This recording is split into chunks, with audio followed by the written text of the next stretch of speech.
Good morning. Good morning. Hello everyone, welcome back to my channel. আজকে একটা cute intro দিয়ে নতুন একটা ব্লগ স্টার্ট করলাম। দিনটা ছিল 20 তারিখ মার্চ মাসে। সকাল সকাল মেহুল আমাকে ঘুম থেকে ডাকতে আসে।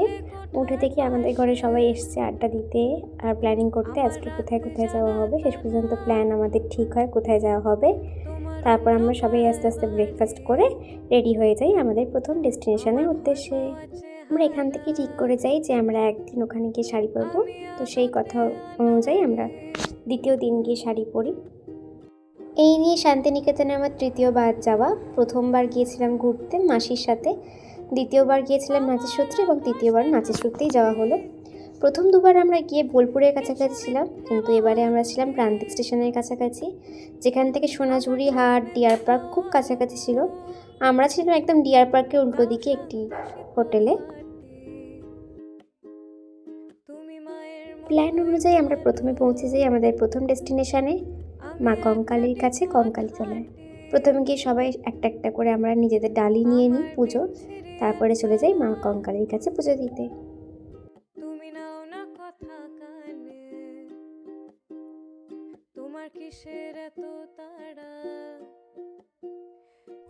একান্নটা সতীপীঠের মধ্যে এটাও একটা সতীপীঠ, যেখানে মায়ের কোমর পড়েছিল।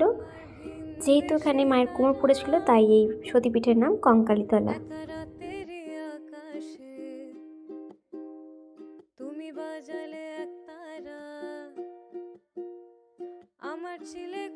এর থেকে বেরোনোর পর দেখি এখানে একটা ষাঁড় দাঁড়িয়ে আছে। ওখানকার মানুষদের জিজ্ঞাসা করার পর জানলাম ওর নাম নন্দী। ওনাকে এই মন্দিরের ভেতরে থেকে কোনোদিনও বাইরে যায় না, আর মন্দিরে যত মানুষ ফলমূল দিয়ে পুজো দেয় ওই সব ফল খায়ও।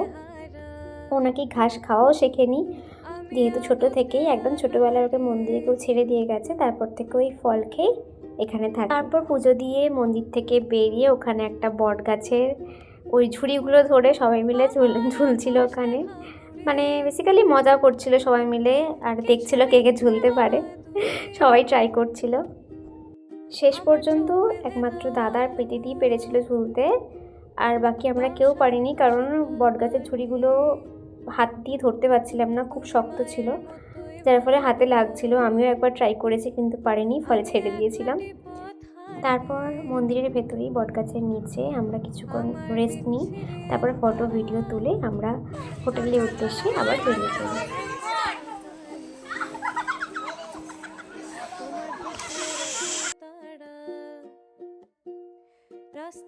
তারপর আমরা আস্তে আস্তে ঠিক করি যে আমরা গিয়ে লাঞ্চ করে সোনাঝুরি হাটের উদ্দেশ্যে বেরোবো।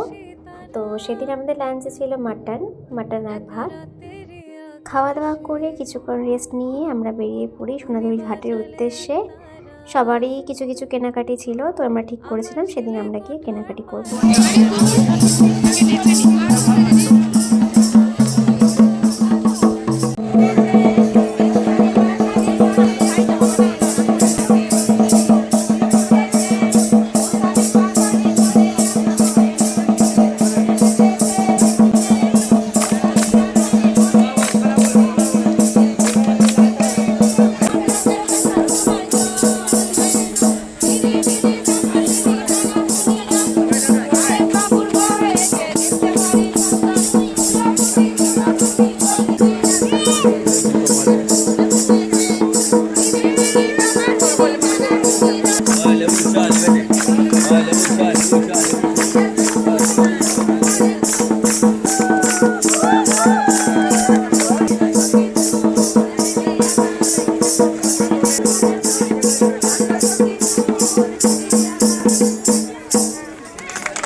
গিয়েই ফার্স্টে আমরা কিছুক্ষণ নাচ করেছিলাম ওদের সাথে, তারপরে কেনাকাটি করে ফিরে আসি হোটেলে। তারপর হঠাৎই দিদি আমাদের ডেকে পাঠায় একটা ঘরে জড়ো হওয়ার জন্য। তো দেখে নাও কি হয়েছিল সেদিন। বা তুমি এটা বলতে তুমি এটা বলতে কিছু পেয়েছি প্রচুর প্রচুর, মানে বিগত আগের বছর থেকে যবে থেকে এদের ডিসিশনে আমি মুক্ত বিহঙ্গ স্টার্ট করেছি, মানে I have led my life. আর কোনো আফসোস নেই আমার লাইফে, এটুকু বলতে পারি। খাদবো রাখবো না। এবারের প্রোগ্রামটাও বিপুল সাকসেস পেয়েছে, বিপুল, মানে একটা ফ্যান্টাস্টিক কম্পোজিশন, ফ্যান্টাস্টিক প্রেজেন্টেশন, প্রত্যেকের এভরিওয়ান প্রচুর খেটেছে। দে আর নট কাথার ডান্সার্স, একজন ছাড়া বাকিরা সবাই pure Bharatanatyam dancers including me, কিন্তু দে হ্যাভ মানে প্রচুর পরিশ্রম করেছে, প্রচুর।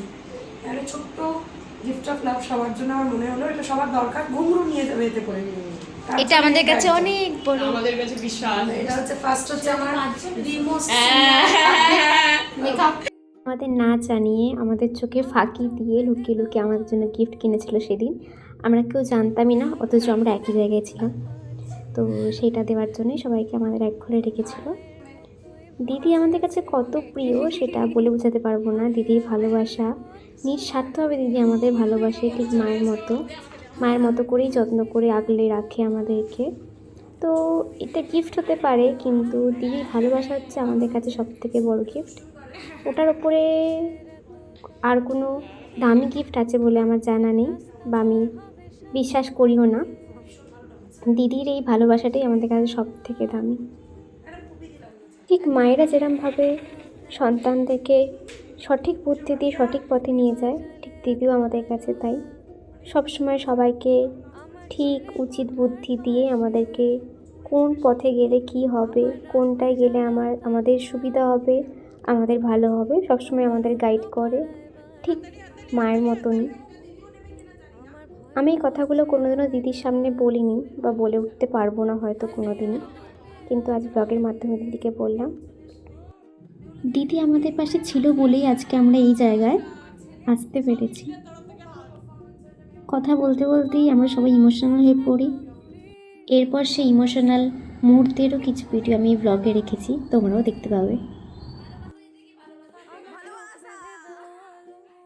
এই ভালোবাসাটা পাওয়ার মতো ভাগ্য সবার থাকে না, সত্যি থাকে না। সবার কাছে টাকা আছে, আমার কাছে টাকা নেই, কিন্তু কিন্তু আমি কিছু পূর্ণ করেছি, তবে এদেরকে পেয়েছি, নাহলে এদেরকে পেতাম না। ইম্পসিবল। টাকা দিয়ে এসব পাওয়া যায় না রে। না, আমি যা পেয়েছি আমার জীবনের কোনো আফসোস নেই। আমি সিরিয়াসলি, আমার মরে গেলে আমার কোনো আফসোস নেই। I will be the happiest person. I am the happiest person ever. আমার কাছে এরা সত্যি ভীষণ নিঃস্বার্থ। আমি মানে বুক চিকিয়ে বলতে পারি, আমার বড় অব্দি আমায় বলেছে এদের মতো নিঃস্বার্থ মানুষ জানি না মন্দিরে দেখেছিস কিনা, আমি অন্তত দেখিনি। একটা কিছু খারাপ দিনই তোমার নাকে নাচাবি নেই, আমারটা বড়। তোমার দুল নেই, তোমার হার নেই, আমারটা বড়। সব আমার বাবা মাকে ছেড়ে আমার বিশ্বাস করে রাস্তা আসা। I am blessed, completely blessed। এবং এসে আমরা সত্যি খুব আনন্দ পাই, শুধু প্রার্থনা করি তারপরে একটা চাই।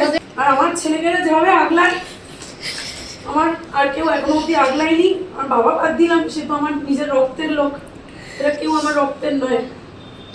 এরা আমার জন্য যা ভাবে, নাহলে আমার টাকা এইভাবে কেউ মেনটেন করতে পারে আমি সেটা শ্রেয়াকেই দেখলাম। Thank you Shreya. আমার তাই অগাধ বিশ্বাস। দিদির কান্না দেখে প্রকৃতিও কাঁদতে শুরু করে দিয়েছিল। ঠিক আমরা যেটা চেয়েছিলাম। আমরা এখানে থাকাকালীনই যখন আমাদের কথা হয় যে আমরা শান্তিনিকেতন যাব, তখনই আমরা ভেবেছিলাম যে যেন ওখানে গিয়ে আমরা একটু ঝড় বৃষ্টি পাই, আমরা বেশ আনন্দ করব, খাওয়া দাওয়া করব, ঘরে কারেন্ট থাকবে না, একসাথে থাকবো। আর ঠিক সেই জিনিসটাই হয়। আর ভগবানের কৃপায় আমাদের প্রোগ্রামের দিন কোনো ঝড় বৃষ্টি কিচ্ছু হয়নি। ঠিক তার পরের দিনই আমরা সারাদিন ঘুরে ফিরে আসার পর সন্ধ্যাবেলা নামে ঝমঝমিয়ে বৃষ্টি।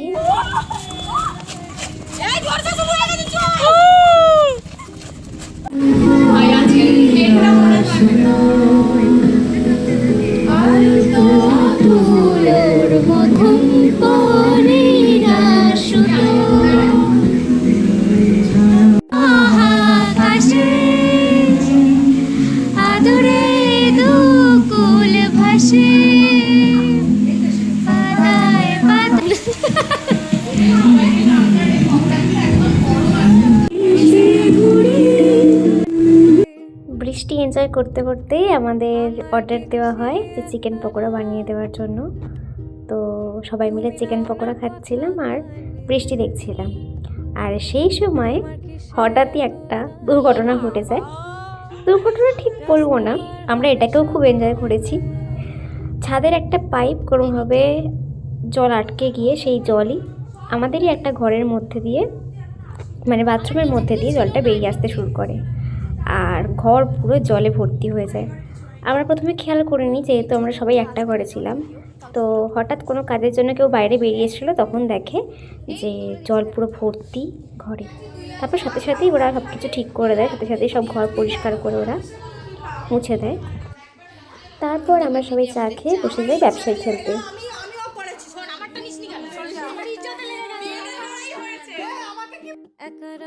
আমরা এখন খেলছি ব্যবসায়ী। মেন ব্যবসায়ী হচ্ছে এরা, সব কিনে ফেলেছে।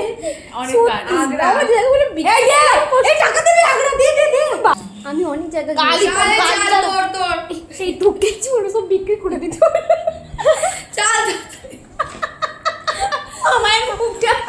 শুধু আমার টিম মেম্বারটা বাড়ি চলে গেল বলে না, পুরো দাও। আজকে আমি জিততাম। আজকে পূর্ণি আজকে দাদা মাঝখানে এখন কি পজিটিভ ছিল 10 1 2 3 4 5 এটা 6 কি হচ্ছে? 7 8 9 10 এই এমন দেবে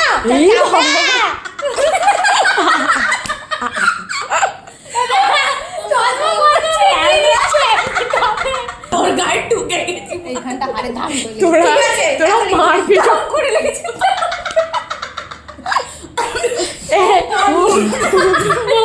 খুব স্বার্থপর ব্যবসায়ী আমি এই সেলফি নিয়ে তো মহিলার মুখে মারি পাবি দিয়ে দু পাবি 2300 দে রে বাবা তোকে বড় ভিক্ষা করব কোথায় গিয়ে দিলানা দিতো মালকি আমি প্রতিদিন রোজগার করে প্রতিদিন খেয়ে ফেলি। ক্যাপিটো চালাই ক্যাপিটোতে ভালো ইনকাম।